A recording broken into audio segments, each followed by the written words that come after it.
Some people are meant to shine. Others are better off blending in. Me? I'm a blender. But tonight is one of the biggest nights ever for my dad, so I'm here to help. Dad's singers are on stage at the Municipal Auditorium, waiting for the curtain to rise. I'm off in the wings, dressed in black, trying to disappear. My dad, Marcus Milley, is a music teacher at Fairview Middle School.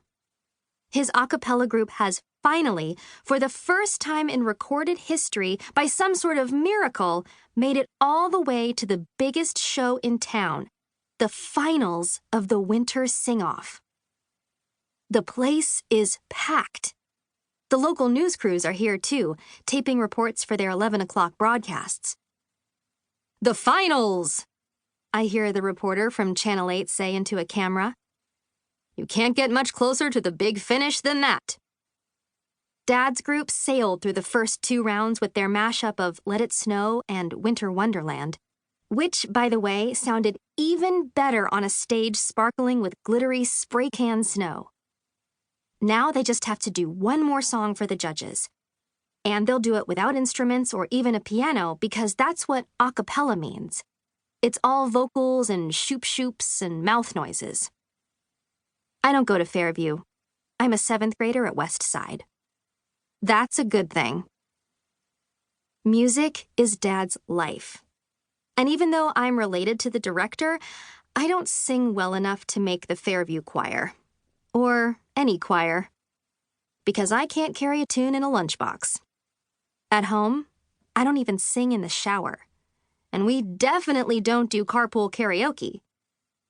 Anyway, like I said, Dad has never come this close to winning the big county-wide holiday a cappella contest, and I've never been more excited for him.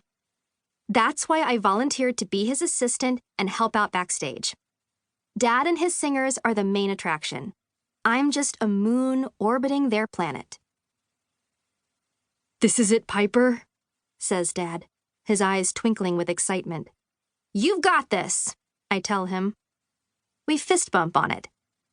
The curtain will go up for everybody's final songs in 7 minutes. I can see other choirs waiting in the wings. Some are in red and green outfits, others in sparkling blue and silver. The backdrop is a row of Christmas trees flanked by a cardboard menorah and a Kwanzaa candle set. Dad's group is totally focused, doing their vocal warm-ups. Ow-ah.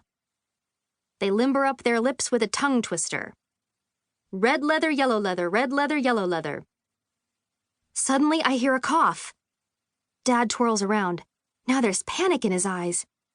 One dry throat in the soprano section could ruin everything. That's exactly what happened at the Nationals last year. Dad and I watched it on YouTube. A coughing fit took down the top team in the country. A girl up front was hacking so much during Let It Go that she sounded like a high-pitched chihuahua. "Water, Piper," Dad says. From the tremor in his voice, I can tell. He remembers that disaster, too. "Room temperature water," I add, because my scientific brain knows that room temperature water is much better for vocal cords than cold or hot. Cold water could actually hurt a singer's voice, tighten the cords when they need to be loosened. You don't want hot water either because it can cause your pharynx to swell slightly. You should also avoid dairy. I take off, looking for a water dispenser with one of those hot taps for making tea so I can quickly pour the perfect mix of hot and cold to achieve room temperature. On the far side of the stage, I think I see one. It's right behind a competing a cappella group. But they're not doing any last-minute vocal warm-ups.